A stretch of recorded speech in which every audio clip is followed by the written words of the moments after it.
So, what's up mga tropa, no? So, meron tayo ditong brother na printer. Ito yung model niya, T300.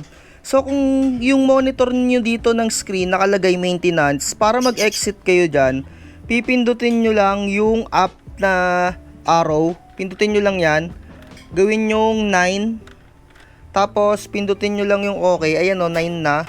Pindutin nyo yung okay. Tapos, isa pang 9.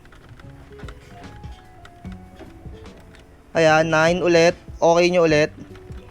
99 na yon. Pag 99 na yon, tas click nyo yung okay. Ayan na, mag-exit na ulit dun sa pinaka main screen nya. So, aantayin nyo lang siya, no? Ayan.